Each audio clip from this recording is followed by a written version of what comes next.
Good afternoon. How are y'all doing? Dr. Bostic. Yes, Pierce, Um, you how are you? doing good, thanks. Good. My dog is in the hospital and has been for the past few days. I have to pick him up at 3 o'clock, and my mom's Okay. at work. Is that okay if I leave and go do that? No. I'm just letting you Yeah, know. just make sure, did you do the prep work that I asked y'all to do for the statement of cash flows since Yes, y'all ma'am. weren't ready for class on Tuesday? So how'd you It was do? all right. It was tough. I need more practice, but it's Yes, that's what we're going to do today is we're going to practice. Um, there are two problems. One, I asked y'all to do 11.4a. hmm And then today we're going to do 11.4b. I've already uploaded the template for it. okay. And then I also uploaded Metro. And the template from Metro. So whatever we don't get through, obviously watch the tape and finish Okay. that. But that's what we'll be focusing on. Awesome. Glad y'all got prepared today. Could y'all tell I wasn't happy with y'all on Tuesday?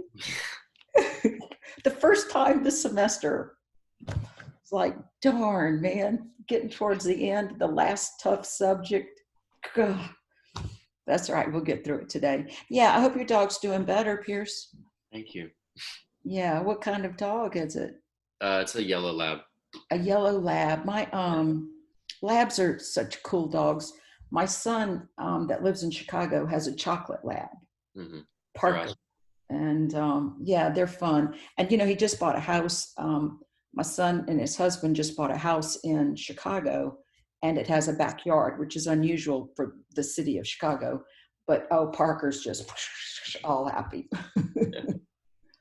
So yeah, labs are fun. Luke, what's that behind you? Fiji flag. Fiji. That is something to do with soccer, maybe? No, it's fraternity. Is what? It's a fraternity. Oh. Well, what is the foreword for soccer? What is the internet? As you can tell, I'm not a soccer person. What do they call the International Soccer Association or something? Come on, where are my soccer people? Oh well, we don't know. It's a fraternity. That's a fraternity at UT? Why am I not familiar with that one? How old is it? 3 years. Oh, so fairly new. What's happening, Peter? How's it going? It's going well. Are y'all prepared today? Yep, ready to go. Good. Boy, I wasn't happy with y'all on Tuesday. I was like, geez, I'm come to class not prepared. Vincenzo, I know he's been working on his. He sent me an email. How are you doing, Vincenzo? Did you get it? Cool. Got the thumbs up. And Matt, you sent me an email about something. Did I? Oh yeah, about your FSA project. Yeah, it looks good. Yep. I mean, I can view it. I hadn't looked at it, but Yep. I can view it. Jay, how are you doing? I'm good, ma'am. Ainsley? How are you? I'm doing well, thank you. And DJ? So good. We're going to start off just because I know y'all are prepared for class today. I know you did the work on that statement of cash flows, right? Because y'all don't need an upset Dr. Bostic. I didn't like that person. I'd like for students to be prepared for class. I don't like having to fuss. So we'll start off today by just diving into working a financial a statement of cash flows.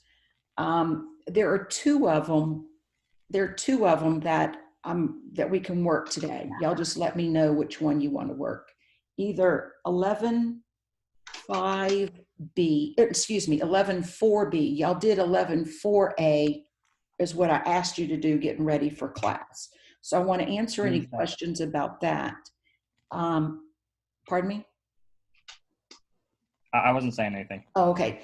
And then So we could do 11.4B, I'm in or, class. or we could do Metro, you know, the one that I wrote. And so either one of those or both of them, you know, depending on how y'all are feeling about the statement of cash flows. Maybe we could work one, and then the other one could be for a practice problem, getting ready for the exam. So we'll just see how you're doing with that statement of cash flows as to whether we need to work one or both of them. So I want to start out by asking about 11.4A, the one that I asked you to work. I asked you to work two, but if you at least work one, that'd be great. 11.4A and then Serenity. How was 11.4A? Good. All right, so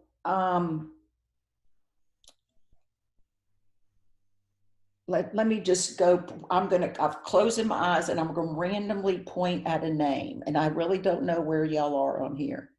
Matt, oh shoot, it shifted. Matt, Oh, I pointed yeah. at your name. Mhm. On problem 11.4A, there was an adjustment in the operating section that you had to do for the loss on the sale of land. Mhm. Can you explain to the class why? Because they sold it for less than they bought it for. Okay, that explains why we had a loss, which is great. But Mhm. why would a loss on the sale of land be an adjustment in the operating section of the statement of cash flows?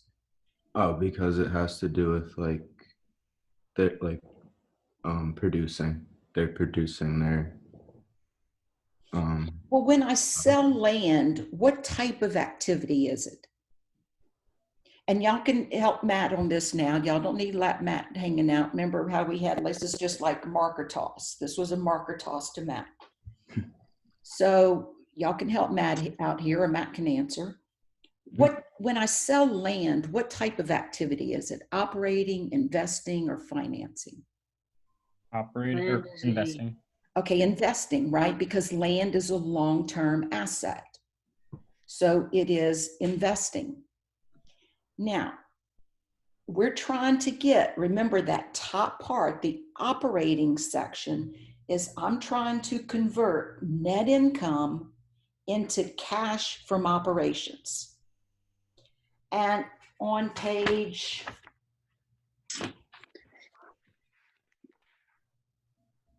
547, we talked about the three different types of adjustments that you have. The three different types of adjustments that you have. And one of them is that we need to remove non-operating items out of the operating section. So they sold land, which we know is an investing activity. And the loss on the sale of land is on the income statement. So therefore, it's in net income. That loss on the land is in net income. So I've got an investing section of activity that's in net income. So I need to remove the effect of it. So Matt, what did we do with that loss? Did we add it or subtract it? Add it. Good, we added it. Why did we add a loss? So we needed to remove the effect of that investing activity. Mm-hmm. That loss affected net income. Why did I add the loss instead of subtracting it? I'm not exactly sure, but it's like That's okay. That's okay. the That's burden- what I'm trying to figure out is what y'all, you know, in doing 11.4 as to what y'all understood or not. Does anybody know why we added that $9,000? Was it 9,000? Loss, why we added it in the operating section?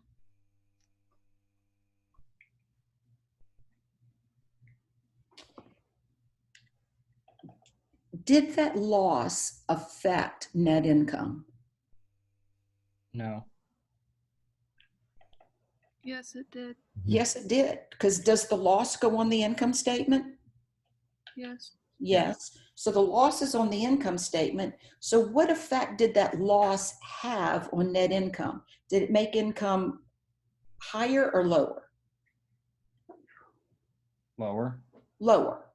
So to remove the effect of it, so net income would have been higher if I didn't have this loss from the sale of land. So to remove the effect of it, I need to add it back. Since it made net income lower, and I want to remove the effect of it because it's an investing activity, and I want only operating activities in that top part, the operating activities section, I need to remove the effect of it. So I add it back, making income higher because it would have been higher if I didn't have that loss. So everything that decreases net income, we add back on the cash flow statement? If you're trying to remove it, Okay. if it's one of those, if it's either adjustment 1 or adjustment 2. Do you see on page 547, Sophia? Let me go to it really quick. Yeah, go to page 547. Everybody.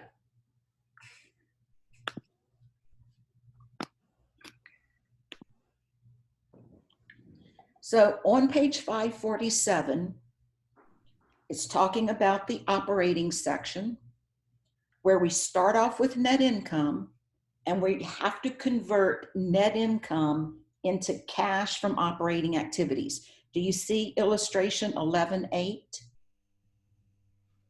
So you're starting off with net income and then you have adjustments in order to get to net cash flows from operating activities. And those adjustments that you see, depreciation expense, amortization expense, those are the type 1 adjustment. Do you see the non-cash items as number 1? Yes. Well, those are number 1.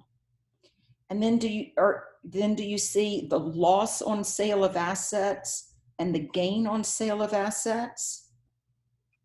Those are adjustment types number 2, the non-operating items.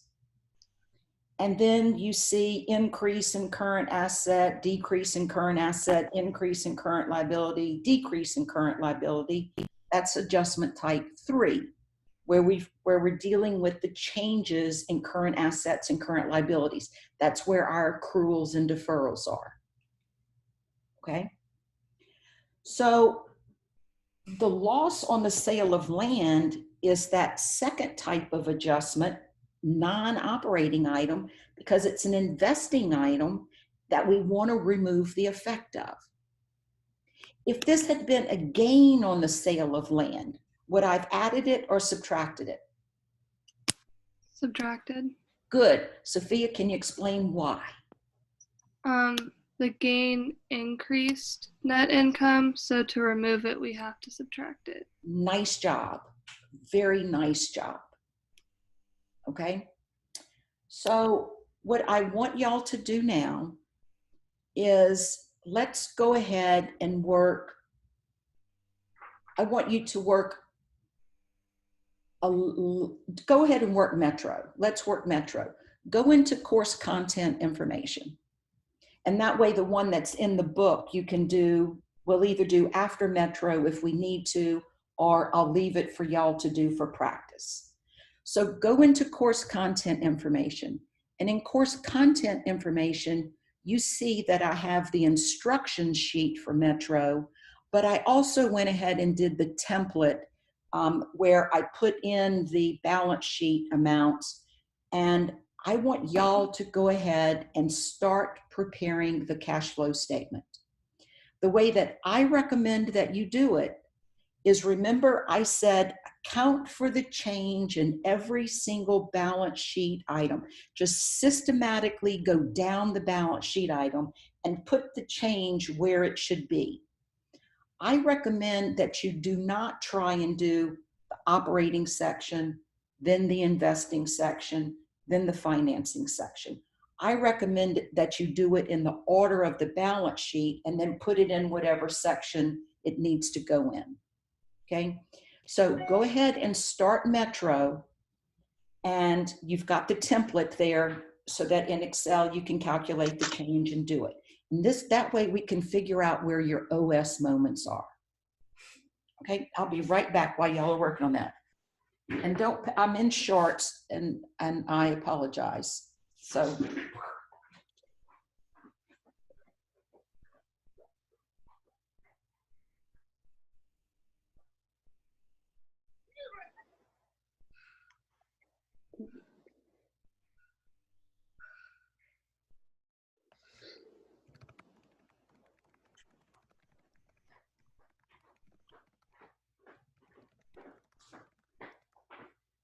All right, I'm back.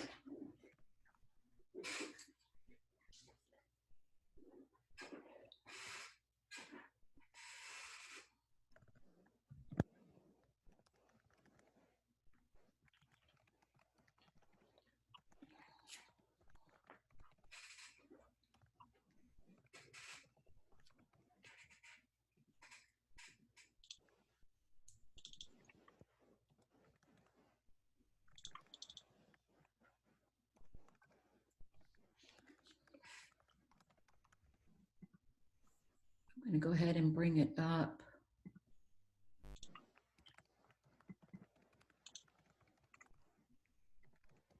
Oh, I even calculated the change for y'all, didn't I? Or I'll let Excel do it.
So has everybody gotten started okay?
All right, I just sent out a chat to each of you.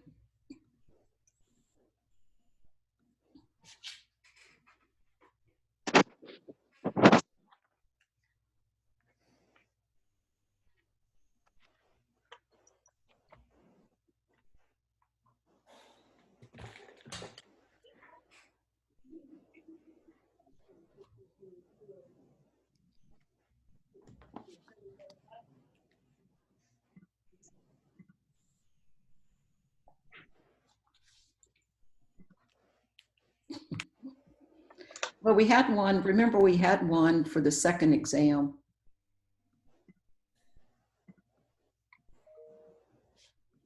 And some of you emailed it to me. I do have it, so.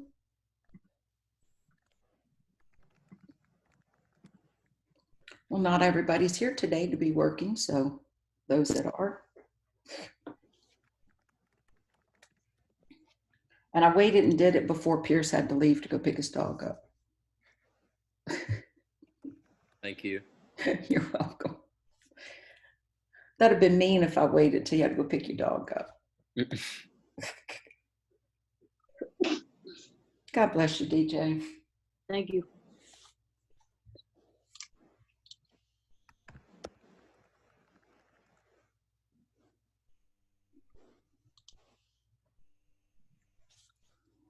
You're welcome, everyone.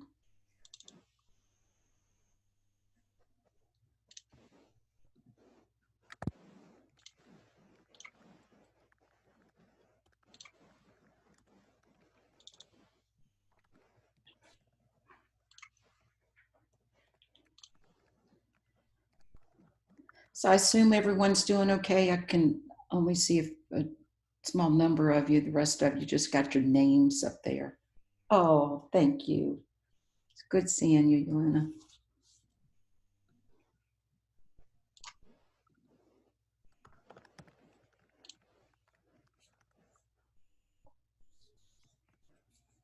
It won't let me put my video on. My connection's too unstable. I'm not sure what's going on with my internet. Oh, that's okay. I know that's okay. I just today's my last, well, other than the exam, but it's the last day of classes are always hard for me because I really do get, I have a vested interest in each one of you, and I do care for each one of you and your success. And it's been hard. You know, I choose to teach at a face-to-face university because I enjoy my students a lot. And so y'all stop by in the fall, come by my office and see me, let me know how your semester's going. Looking forward to being on campus. You teach any other accounting classes besides this one? I teach intermediate. Intermediate. Yeah, intermediate, which for accounting majors is it's the first major, it's really where you figure out whether accounting is your thing or not. So, what about any business classes besides accounting? Oh no, I'm an accounting professor. Right. I have in all three of my degrees, bachelor's, master's, and doctorate, Accounting is my major, and finance was it was my minor in two of them and my major in one. So accounting and finance, but I teach just accounting. I don't teach the finance class. My best friend, he was supposed to take accounting next semester in fall, Uh-huh. and he was like getting to register, but your class was full, and he was like, "Oh, I'll just pick a different teacher." And I'm like, "No, just wait until like spring." Well, thank you for that. So yeah, so my principal classes were full. Yeah, I mean the one at like 2 p.m. There was one at 8 in the morning, and Who wants to take 8 o'clock in the morning, right? I looked at it. I was like, I don't even think you want to take it. You want to go to class at 8 in the morning. Oh, I do. I always teach at 8. Oh. Yeah, my intermediate class is at 8. But yeah, next semester I had to switch a class with someone because of a conflict they have. So the principals is at 8. Usually intermediate's at 8 o'clock. Yep, I had an 8 o'clock class this morning. All right, so how are y'all doing? Y'all are making progress? Okay, so just let me know so we can go over it.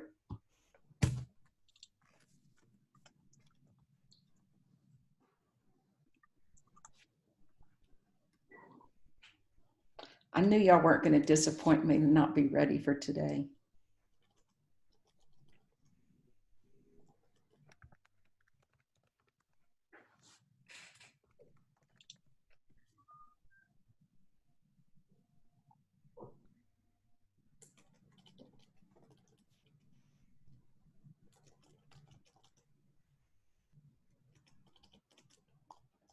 Oh, I just got pictures of my new granddaughter. Look. She precious.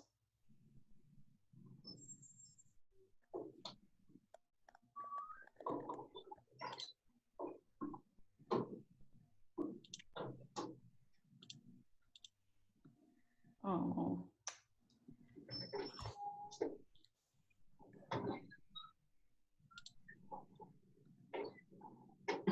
Oh, good. Claudia, are you taking me or Professor Goodwin? I'm taking your class. Oh, good. Yeah.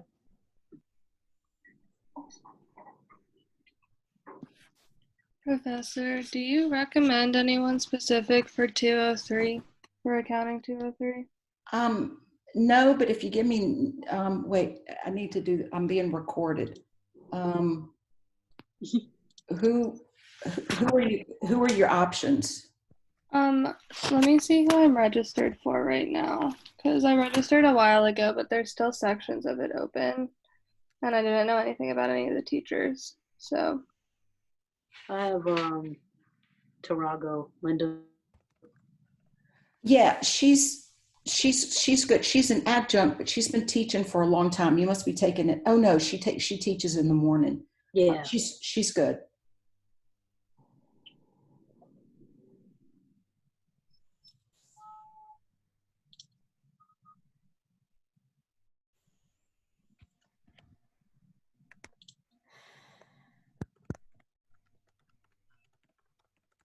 I'm taking Pergola. That's what I'm registered for right now. Yeah, she's Pergola's brilliant and excellent. She's going to be like me in that she's you got to be ready for class and be prepared for class. Okay. Which is the way it should be. You're going to learn. Oh yeah, that's what I need. Somebody you're going to learn, and she's like me. She's going Okay. to keep you responsible. Oh, we got a Peter sighting. The video's working. Finally fixed that. Got it fixed. All right, so I'm trying to judge how y'all are doing and where you are.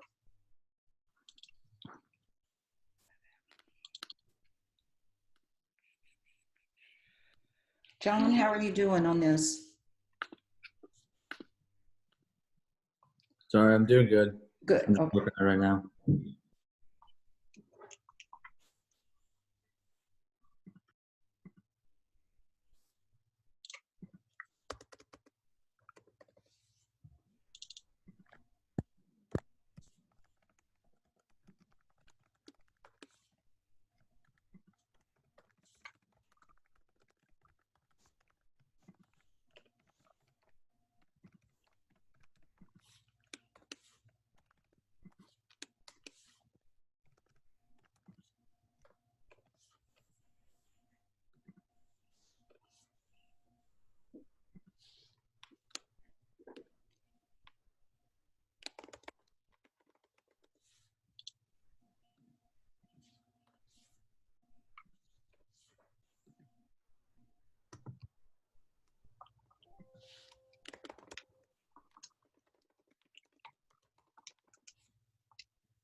Now, be careful because I did not give you the information about the selling price of the land, but you have enough information to think about it, to calculate it. So think about that.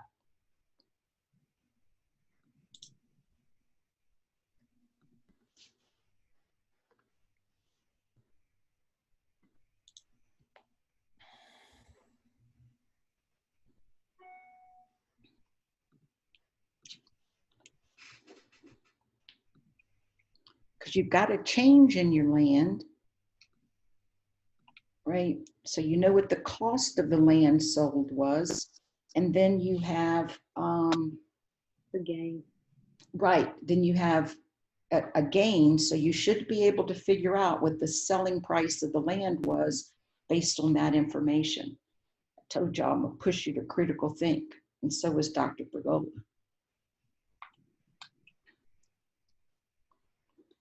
You'll learn.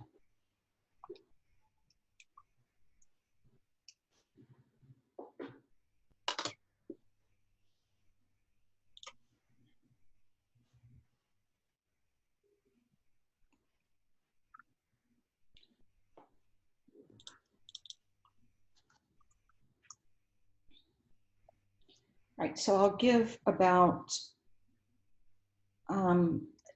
10 more minutes at the most. If you finish beforehand, let's do, so that we can start going through it.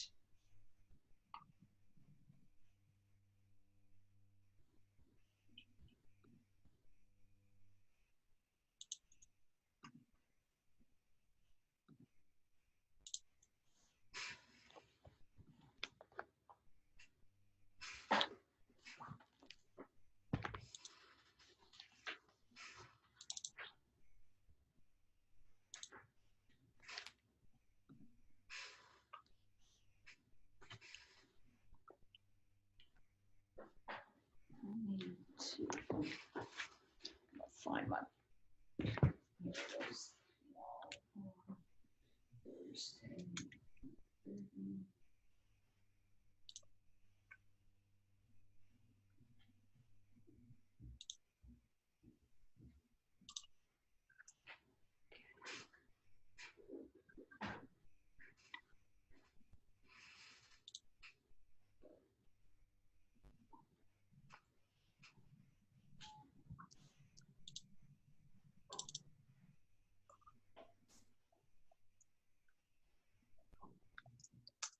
Jay, how are you doing on this?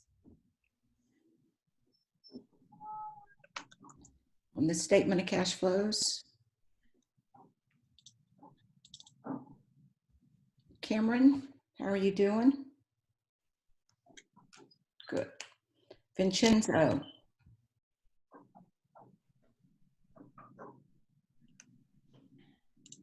Good. Jay's doing, okay. So y'all understanding where they go and how we analyze the change in every account and put it on that statement somewhere. Peter, you finished or are you stressing? You didn't balance? Yeah. You didn't balance? That's okay. Get it down and we're going to go through it and we'll see where we'll turn it into a learning experience. So if you didn't balance, it's okay. We're going to learn. Okay. Okay. So if you finished, but you didn't balance, I'm going to go ahead and share screen with y'all. Okay, so has everybody gotten to the point where they're done what you can, didn't balance, or did balance? Okay, let me go ahead and share my screen with y'all. Now, obviously keep your Excel, your workup Excel file. And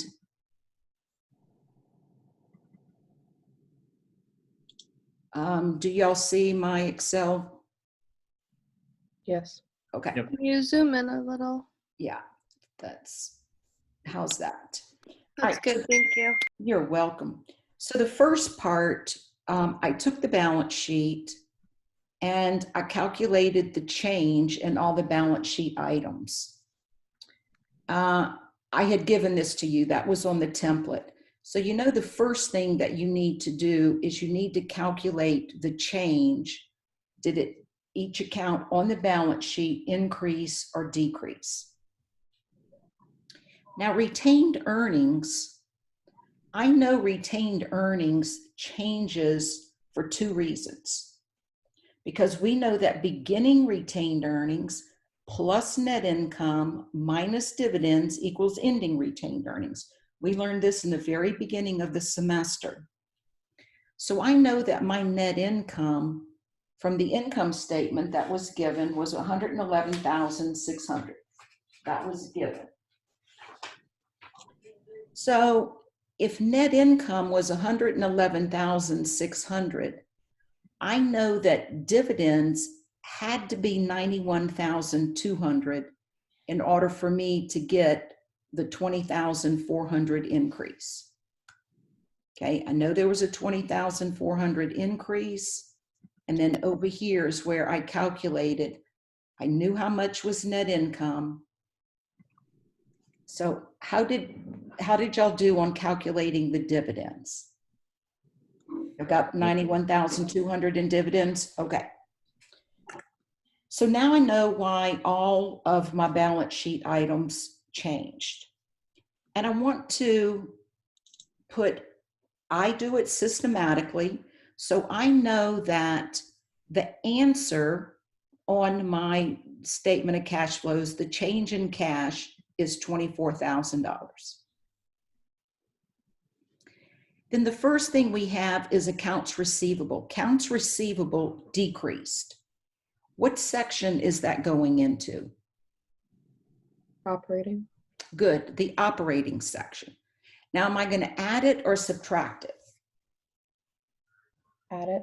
Add it.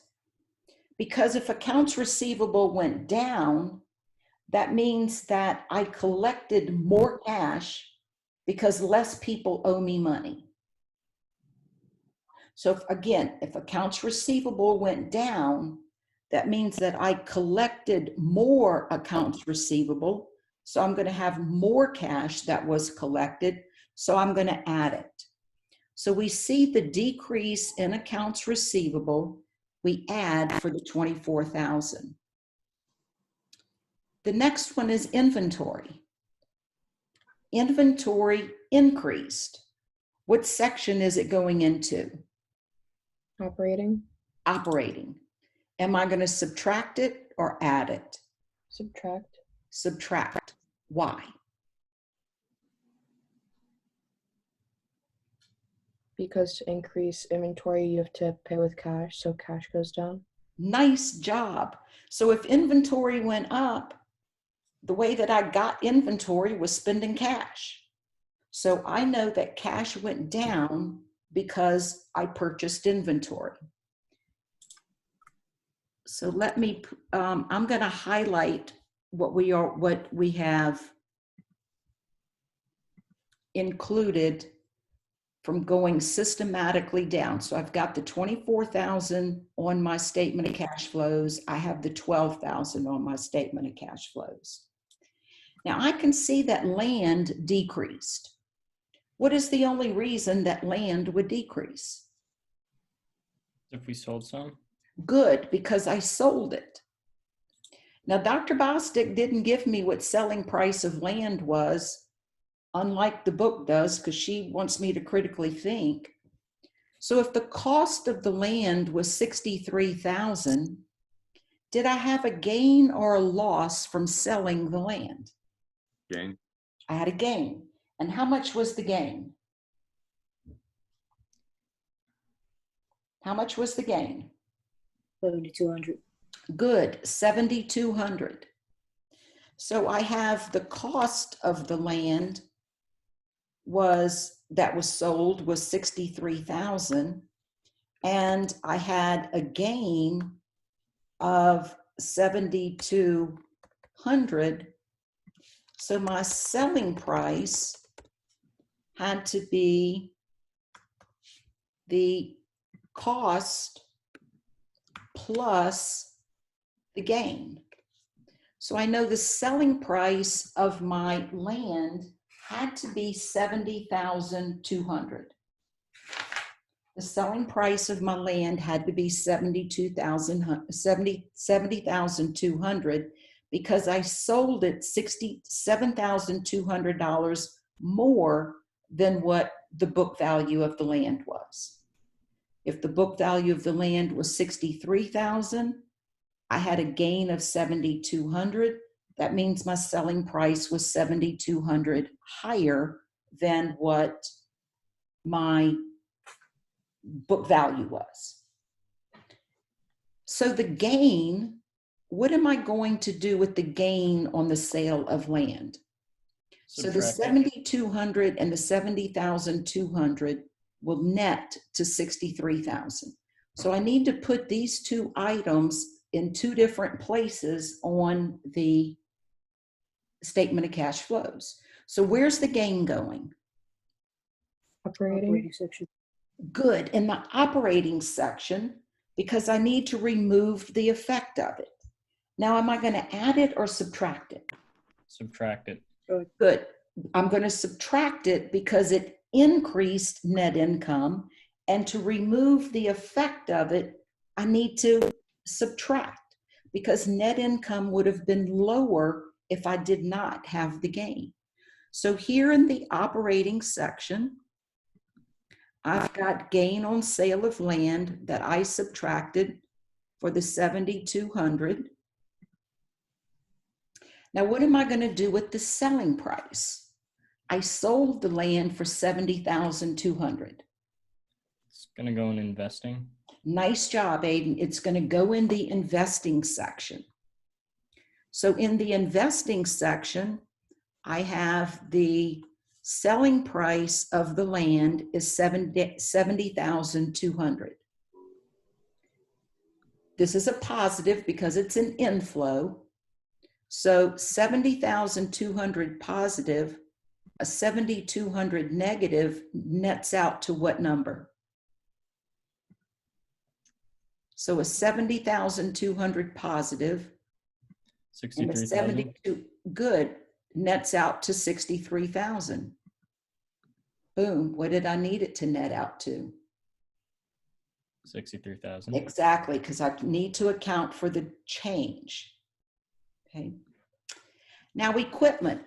Equipment went up 159,000, and it said that Metro did not sell any equipment. So why would equipment go up? We bought some. I bought some. What section does that go into? Investing. Good, the investing section. So here I'll highlight or bold the investing section. So here I've got the purchase of land. It's an outflow of 159,000. So now I move down to accumulated depreciation, 84,000. Why did accumulated depreciation go up 84,000? Things depreciated. Exactly, depreciation expense. Remember, we debit depreciation expense and credit accumulated depreciation. What is depreciation expense on your income statement? It's a contra asset. Accumulated depreciation is a contra asset, yes. But what is depreciation expense on your income statement? It's under operating, it's a non-cash item. Well, I'm asking for a number. You see your income statement on the information sheet, on your instruction sheet? And you see the income statement? What is depreciation? 84,000. Good. Depreciation is 84,000. Well, what is the change in accumulated depreciation? 84,000. 84,000. So I know that accumulated depreciation changed because of depreciation. What section of the statement of cash flows does that go into? Operating. Operating, because it's a non-cash item. Am I going to add it or subtract it? Add it. Add it. Good. So we've got depreciation expense of 84,000. Now let's go to the next item, accounts payable. What did accounts payable do? Increased. What section of the statement of cash flows does a change in a current liability go into? Operating. Operating. Good. Now, if accounts payable increased, am I going to add it or subtract it? Add it. Add it. Why? Because you owe more people money. Very good. If I owe more people money, that means I didn't pay them. And if I didn't pay them, that means I still have the cash. Right? If I owe more people money, that means I didn't use the cash to pay them. So the increase in accounts payable of 9,600, we add. Now we've got income tax payable. Income tax payable decreased by 6,000. What section is it going into? Operating. Operating. Am I going to add it or subtract it? Subtract. Good. Why?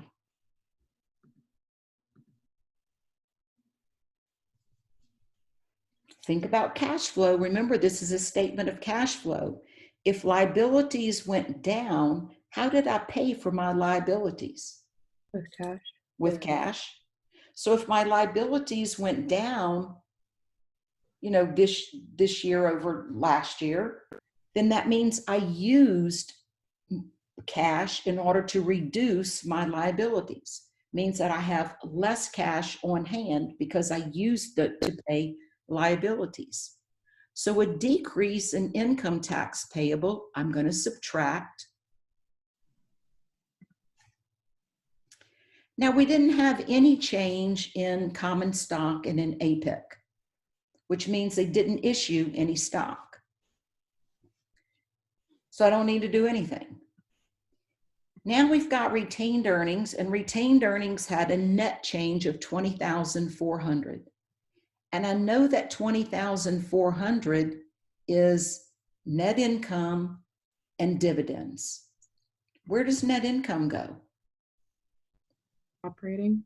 Operating. It's the starting off number. And where would the dividends go?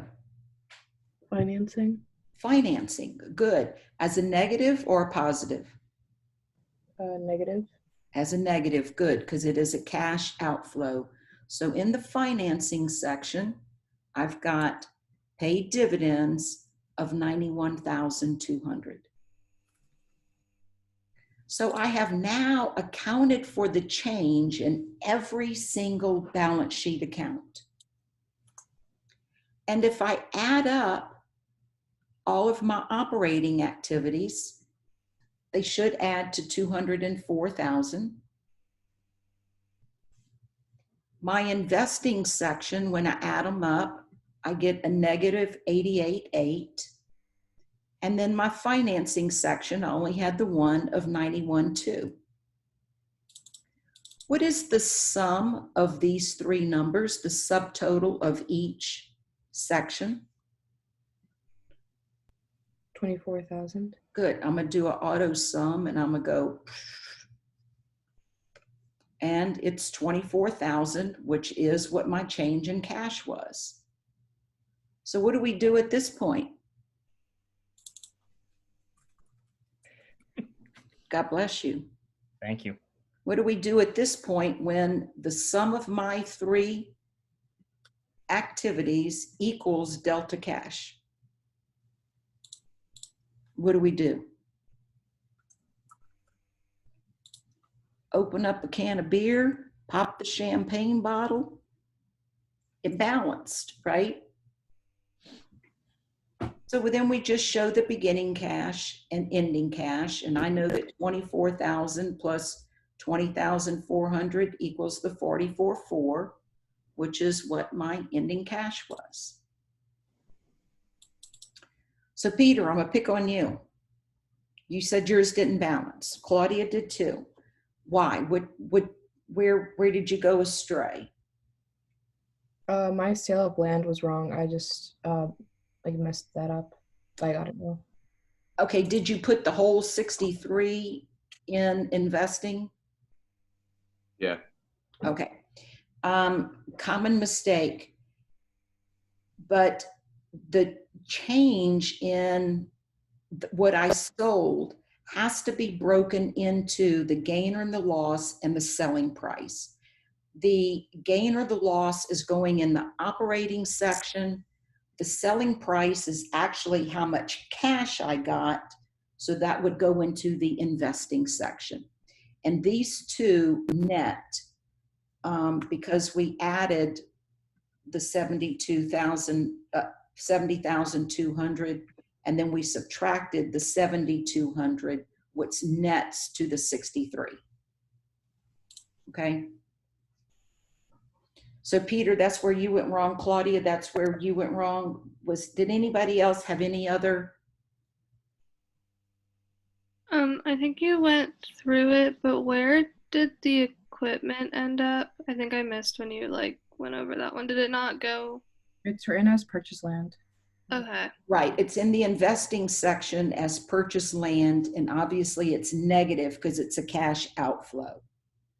So you Okay. see it here in the investing section, and it's for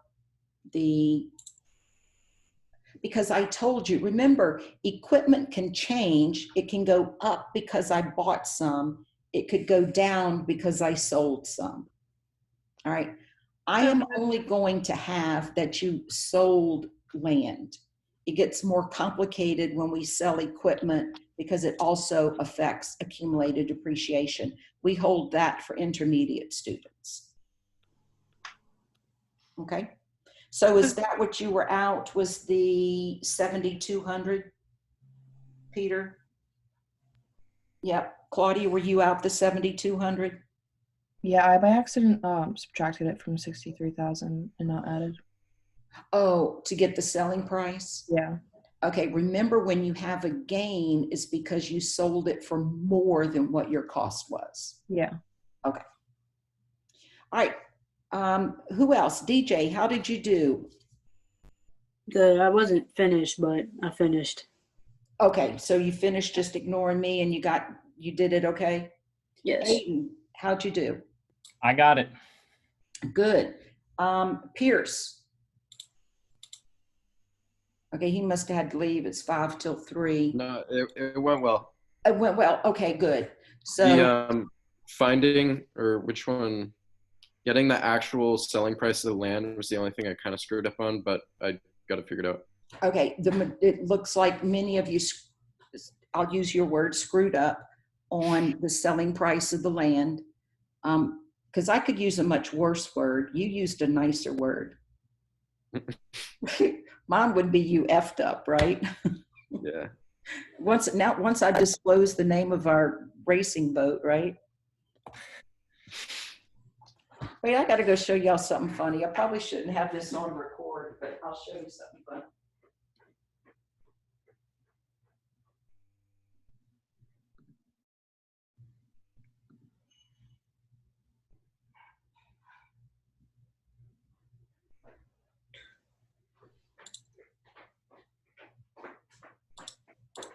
Because people know the name of our boat is the WTF, they like to give us WTF things. I don't know if y'all can see this because I'm sharing. Oh, no, you can't because I'm sharing screen.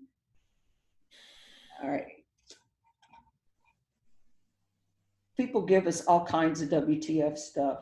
How about that one? I love I have that sign too. You have it too. Isn't that the coolest thing? So people give us WTF things all the time. Yep, she's our race boat, and I tell you, she's been a hell of a race boat. Oh my God, we've had so much fun on her. Done so many regattas on her, and won first place on many a time. We're pretty good sailors.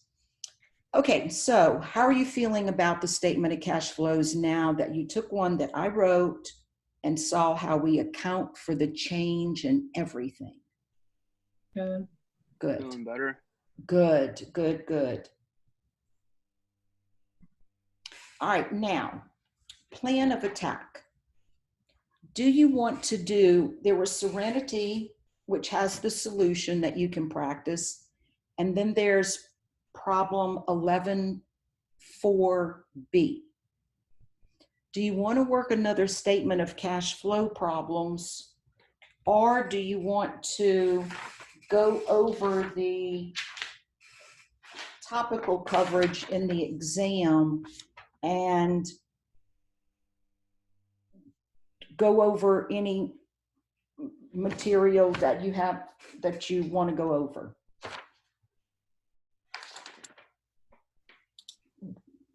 I have not started preparing y'all's exam yet. I have done about 60% of the intermediate exam.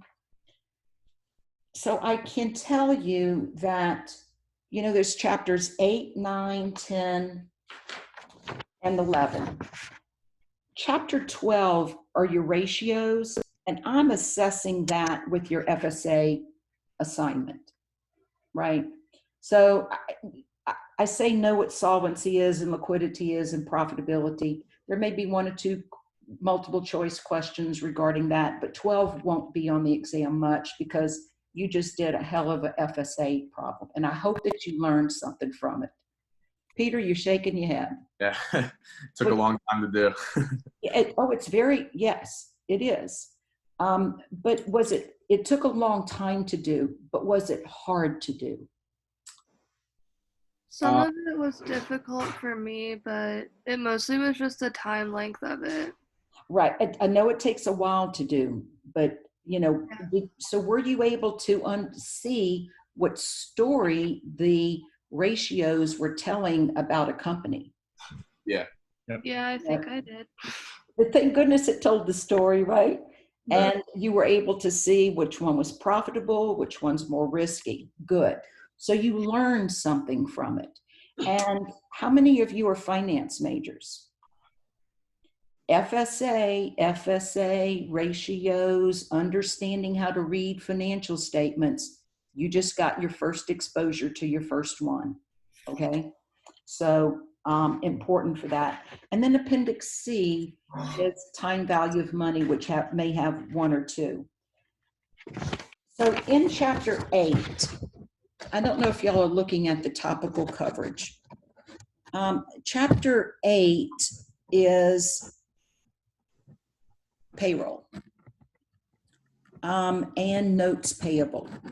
So know how to calculate interest and accrue, you know, do the journal entries with calculating interest expense and debit interest expense, credit interest payable. Know the 3 journal entries for payroll. And also on warranty expense, you can see in the topical coverage for Chapter 8, what you need to get ready for. Right now, I am targeting between 5 and 6 multiple choice questions from each chapter, from 8, 9, 10, and 11. Okay, so that's about 20 to 22, 23 multiple choice. Then I'm going to, as I go through this, tell you what good candidates are for problems.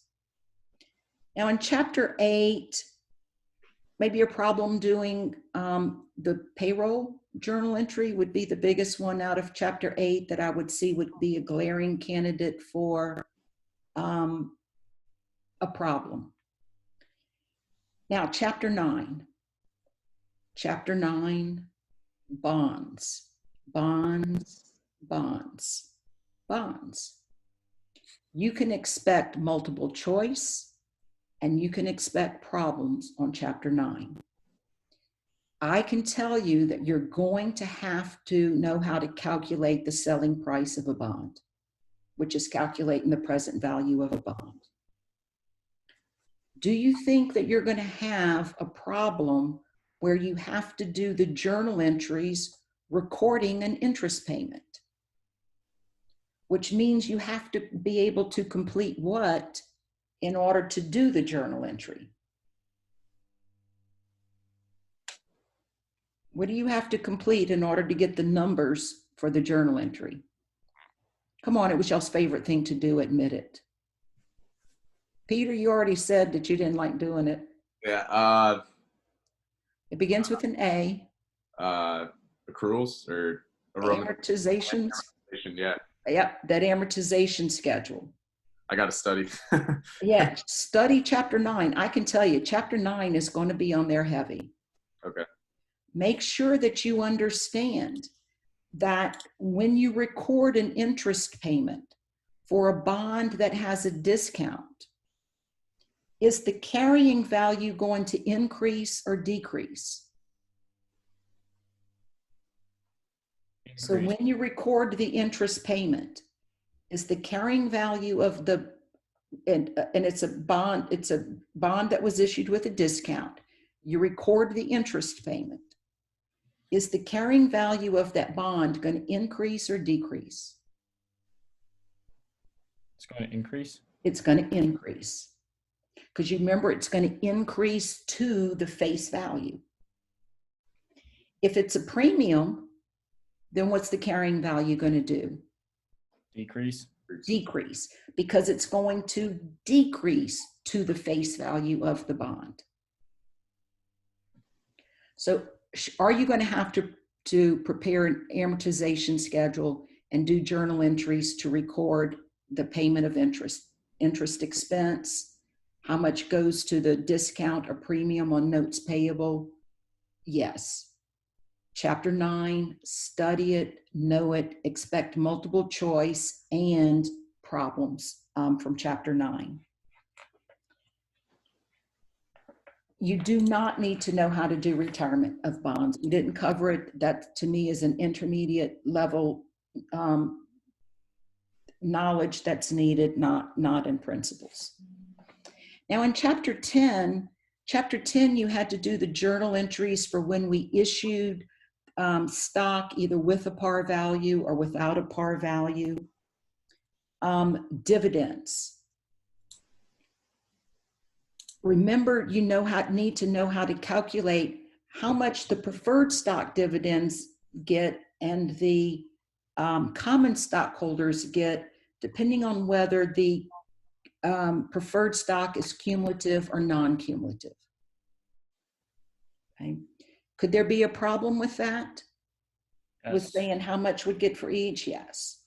Yeah, I would think that would be subject to a problem. Also, journal entries on treasury stock. When I purchase treasury stock, debit treasury stock, credit cash. What is the journal entry when I reissue treasury stock above what I had paid for it? Debit cash, credit treasury stock, credit APIC for the amount that was over what we originally debited treasury stock for. Know how to prepare the stockholders' equity section of the balance sheet. On page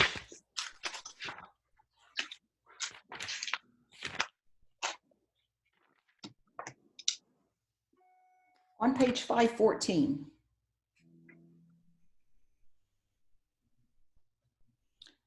They have Slacks Fifth Avenue. Remember, we looked at that one. And do you see in the maroon, the statement of stockholders' equity, how there's a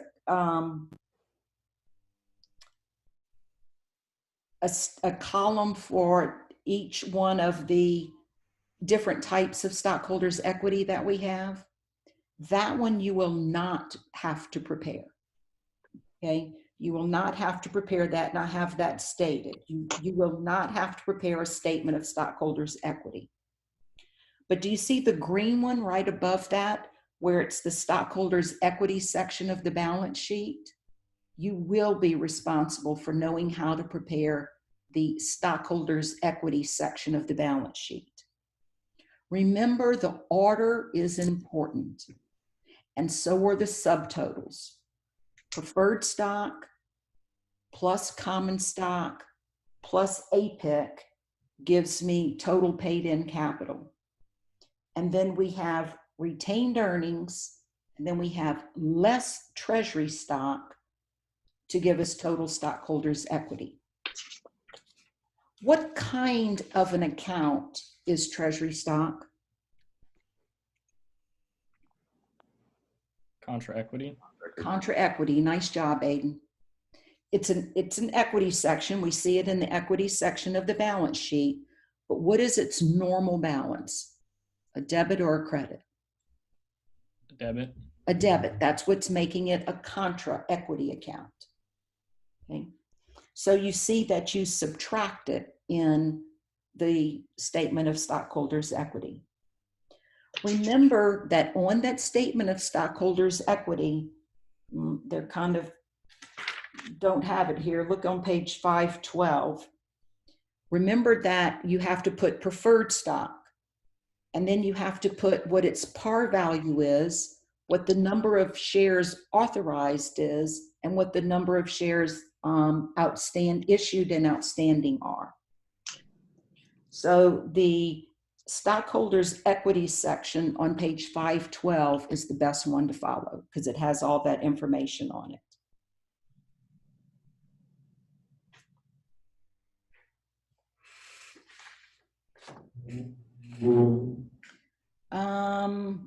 And then cash dividends. What are the 3 dates related to cash dividends? What are the 3 dates with respect to dividends? Is it the report date? No. Declaration date. Okay, good. The declaration date. All right. Is there a journal entry on the declaration date? No. Yes. Yes, because when the BOD declares a dividend, it becomes a legal liability. So what is that journal entry?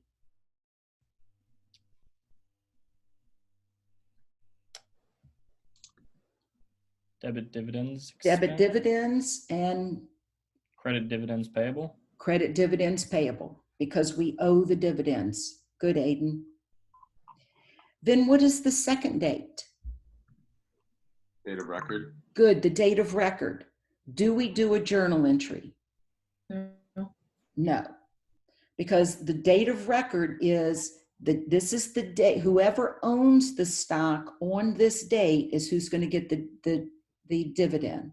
So no journal entry is done. What is the third date? Payment. Good, the date of payment. And what would the journal entry be? Debit cash. A debit to cash? Are we getting cash or paying cash?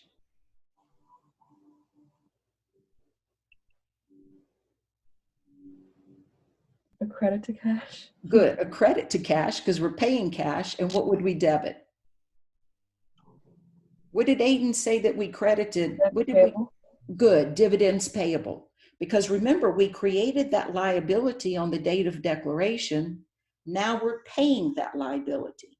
So debit your dividends liability, reducing that liability, and then crediting cash because you're paying your dividends.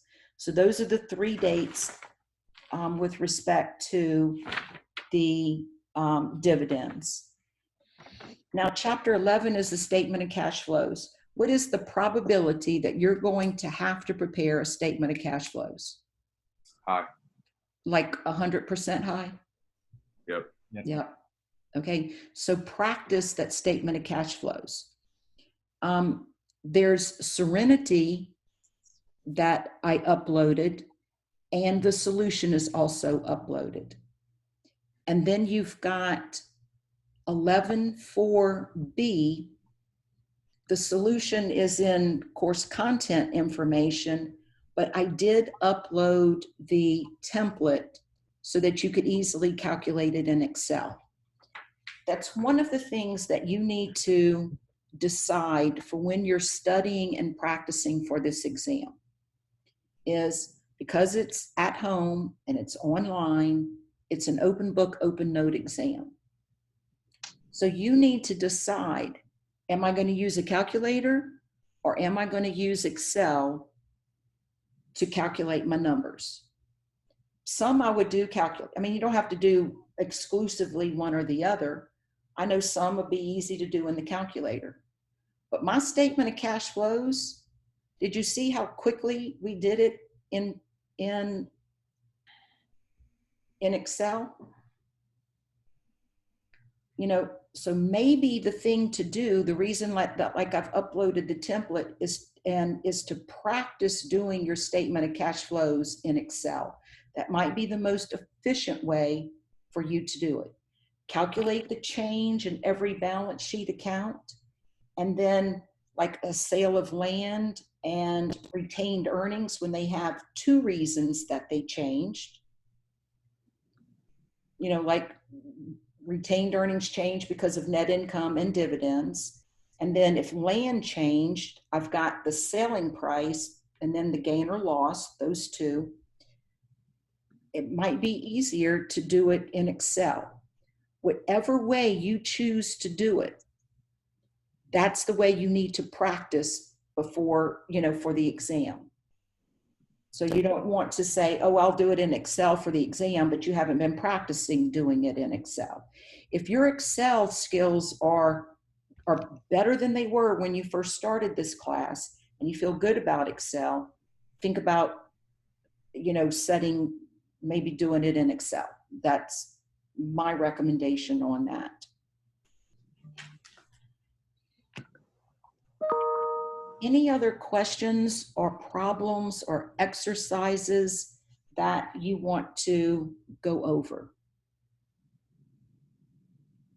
I actually have a question about the exam. Yes. So the exam's on Thursday, right? The 7th.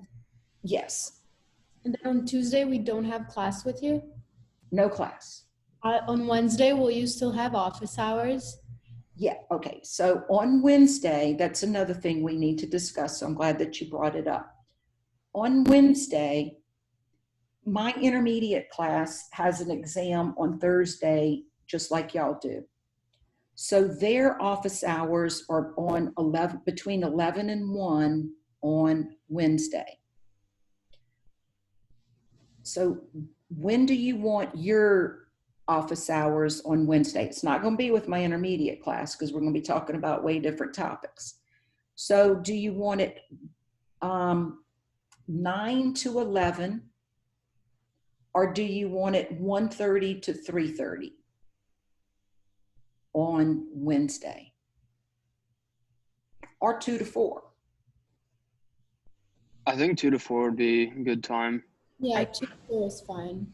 How many of you cannot do a 2 to 4 on Wednesday? Okay, so I will send out the link that for your class, that your office hours will be on Wednesday. Where did I write on the notes? Is it possible for it to be like a Zoom, like a group meeting instead of individual? That way, like if somebody has... Oh, it is good, right. So on Wednesday, I'm going to send out a link. I already forgot what time we said. 2 to 4. 2 to 4, thank you. So I'm going to send out a Zoom link that starts at 2 and ends at 4, and you can come in at any time between 2 and 4 that you want. You can spend 10 minutes, 5 minutes, the whole 2 hours, no minutes. It's your time. Okay. So it's not going to be individual. It's going to be who's ever in the room at that time asking questions. And that way, you know, say Matt's got a question that Vincenzo wants to be in there to listen to the answer to Matt's question. In other words, you can learn off of the questions that other people have. So y'all's meeting will be from Wednesday from 2 to 4, your office hours. Now, should you wait until then to study for the exam? No. No. You should have your studying done before 2 o'clock on Wednesday, so that on Wednesday from 2 to 4, you're just finalizing those last little bits. And then it's 6 o'clock on Wednesday, so that's at 4. And then from 4 to 6 on Wednesday, you can practice what we had talked about in the office hours. And then what's going to happen at 6 o'clock on Wednesday?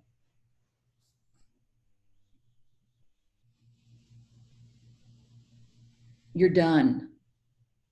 You're going to eat a healthy dinner. You're going to go for a walk. You're going to watch a movie, and you're going to go to bed at a reasonable time.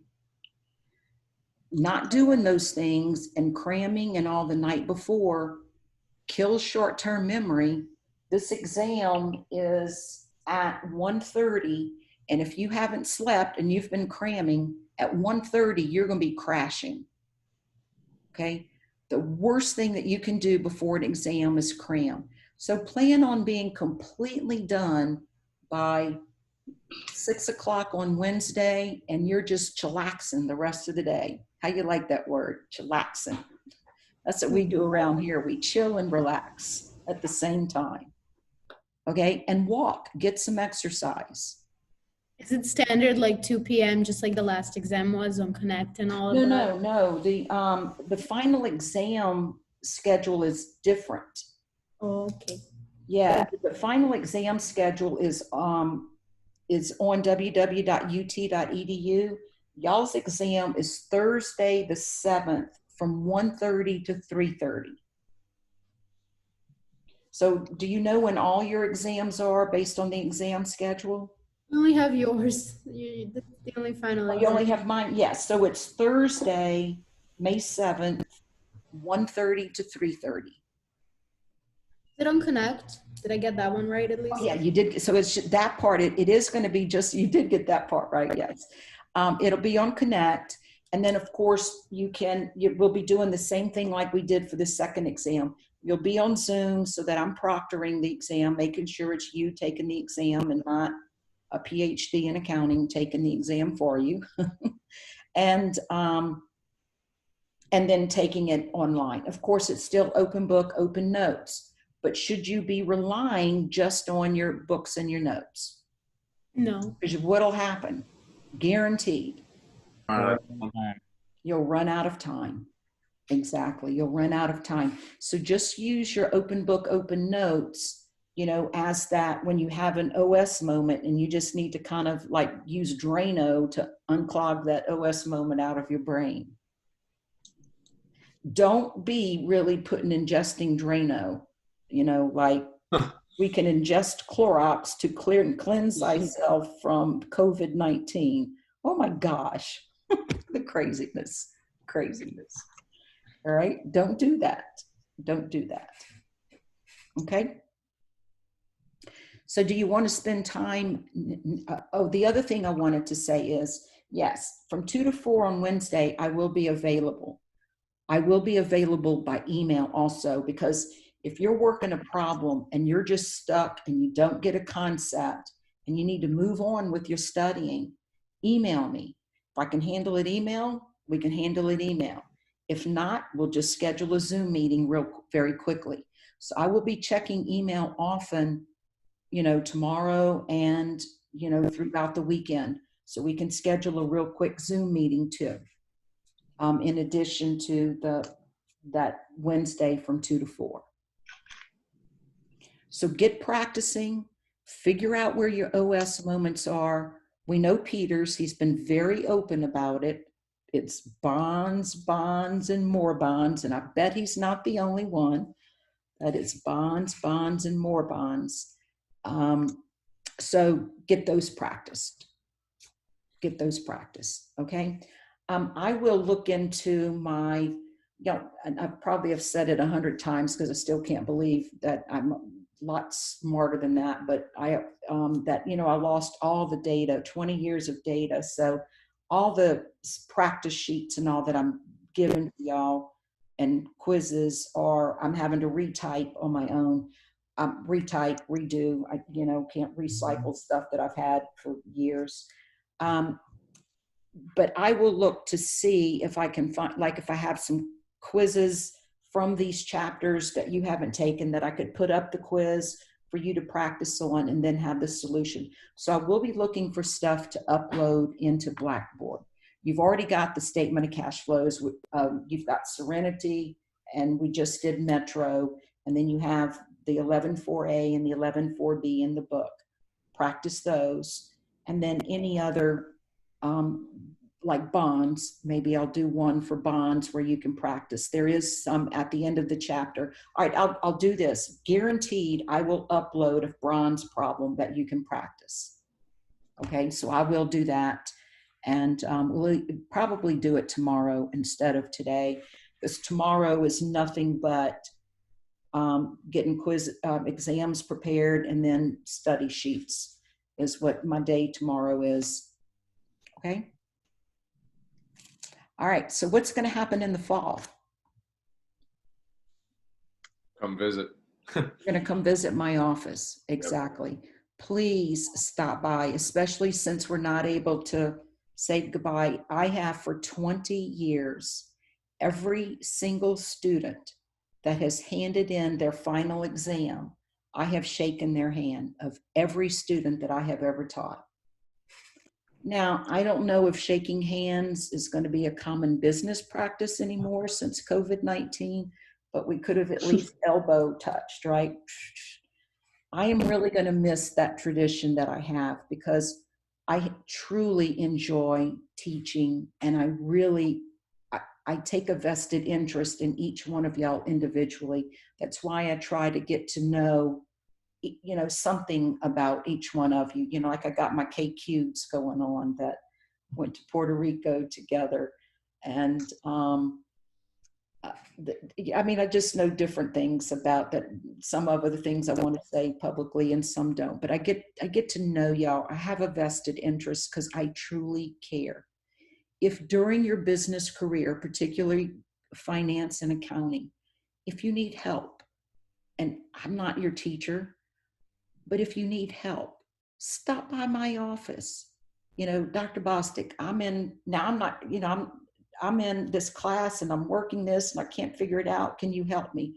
I may be your 202 principles teacher in accounting, but if I can help you, mentor you, I will be happy to. Stop by my office. I love having students in my office. You're important to me. And I hope that when you reflect on this semester, that you think about where you were with your accounting knowledge, which was nothing, and where you are now. I hope that you learned a lot. I also hope that with your Excel skills, that your Excel skills improved a lot during this semester. If you're already good in Excel, I hope it just reinforced it. But I hope that if your Excel skills were basic or non-existent, that you have learned a lot more about Excel. Because in 203, accounting 203, you gotta know Excel. In finance 310, do you think you're gonna have to know Excel in finance 310? Absolutely. So I hope that you accomplished those two things this semester, that I was able to add some value to your education, your intellectual abilities with being able to take information and critically think. I hope that I was able to increase that intellectual ability for you. You had to do the work, but I hope I pushed you and encouraged you to do the work because I really want you to be successful. And I know I push. I am not the easiest teacher on campus, but I hope you learned from me. And I hope that I'm fair in the way that I approach I'm going to demand something from you. Sometimes you want the easy teachers for the easy grade, but then when you get into your other classes and you don't know what you're doing, you regret that decision. I hope that I hope that you learn something that you won't forget, that you'll carry with you. And that's very important to me.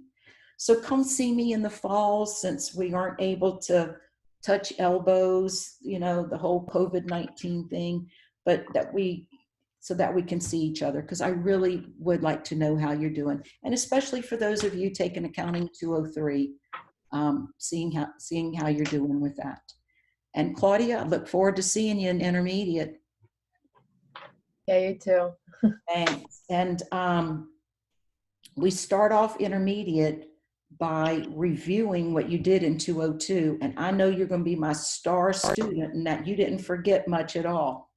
You're going to remember debits and credits and journal entries and adjusting journal entries. Okay, good. All righty. Does anybody have any questions or want to work problems? I just had one question about Sure. the Who's course talking to me? Okay, John. Yeah. Yeah, are we supposed to do that and just complete it, or do you want Supposed to do what? I'm sorry. course evaluation survey? Oh yeah, yeah. I'm sorry. I thought I mentioned that. Please do the course evaluation survey, and forward. I think I mentioned that on Tuesday. And forward your participation certificate to me because it is part of your participation extra credit. So please send that to me. Okay, sounds good. Okay. All righty. Yes, yes. Please send that to me. All righty. Well, I'm going to say peace out. I'll see you on Monday. Please email me if I can help you work through a problem in between time. And oh, Kevin, thank you. Yeah, may take you up on that. Seriously.